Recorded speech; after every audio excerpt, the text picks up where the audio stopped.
Hello everyone, आज हम देखेंगे concept of review under civil procedure. Then start करते हैं इंट्रोडक्शन से। तो जब भी लैटिन टर्म फंक्टस ऑफिसियो को जो है कोर्ट के रिलेशन में यूज किया जाता है, तो इसका मीन्स होता है कि यदि कोई भी कोर्ट अगर एक बार जजमेंट पास कर देता है after the lawful hearing, then the case can not reopen and judgment जो है दोनों पार्टीज़ पर बाइंडिंग होता है। So a lawful hearing and trial are the essential condition for the functus officio. So right to review इस Latin term का एक exception है, एक अपवाद है। और रिव्यू की प्रोसेस को एग्री पार्टी या पर्सन द्वारा एप्लीकेशन कोर्ट में देकर इनिशिएट किया जा सकता है। अगर मीनिंग की बात करें तो the review of judgment is to examine और study again the fact and the judgment of the case. Means वही कोर्ट जिसने जो जजमेंट दिया है वही उस केस को जो है दोबारा से एग्जामिन और स्टडी करता है। Review of judgment is the substantive power of review by the court, जो मेंशन की गई है अंडर सेक्शन 114 ऑफ सीपीसी। ठीक है, यह सेक्शन रिव्यू की कोई भी लिमिटेशन या कंडीशन जो है प्रोवाइड नहीं कराता। ये सबिस्टेंटिव पार्ट है, लेकिन हमें लिमिटेशन और कंडीशन मिलती हैं अंडर ऑर्डर 47। ठीक है, जहाँ रिव्यू के रिगार्डिंग कंडीशन जो है इम्पोज की गई हैं। अगर टाइम लिमिट देखें तो as per supreme court rules 1966 review application जो है जजमेंट या ऑर्डर पास होने के बाद 30 दिन के अंदर ही फाइल करनी होगी। एंड रूल 1 ऑफ ऑर्डर 47 बताता है कि any person considering himself aggrieved first by a decree और order from which an appeal is allowed but no appeal has been preferred, second by a decree और order from which no appeal is allowed, then following ground पर जो है review के लिए apply किया जा सकता है। अब वो ग्राउंड कौन कौन से होंगे?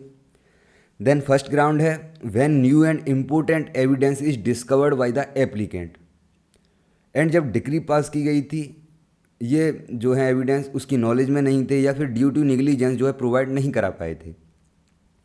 Second, power of review is available only जब वहाँ error apparent on the face of record हो and not on the erroneous decision. An error apparent on the face of the record, इसको जो है प्रिसाइसली डिफाइन नहीं किया जा सकता। It has to be decided judicially on the fact of each cases. Third ground है any other sufficient ground which is analogous, जो इन रूल्स में स्पेसिफाइड किए गए हैं।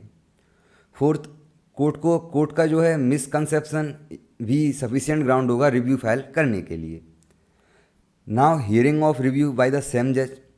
तो जैसा हमने पहले जाना, a review must be heard by the same जज और बाय द सेम कोर्ट। ठीक है, इसके पीछे रीजन यही है कि द सेम जज will be in the best position to review the judgment. लेकिन जब सेम जुडिशियल ऑफिसर जो है अवेलेबल नहीं हो, तब it is very settled law that कोई भी कंपिटेंट जुरिडिक्शन कोर्ट जो है केस को सुन सकता है। एंड रूल 7 बताता है कि an order of rejection of review is not appealable, उसकी अपील नहीं की जा सकती। फिर रूल 9 बताता है कि एक बार रिव्यू करने के बाद उसका जजमेंट या ऑर्डर पास होने के बाद फिर से रिव्यू नहीं हो सकता। मीन्स रिव्यू ओनली एक बार ही होगा।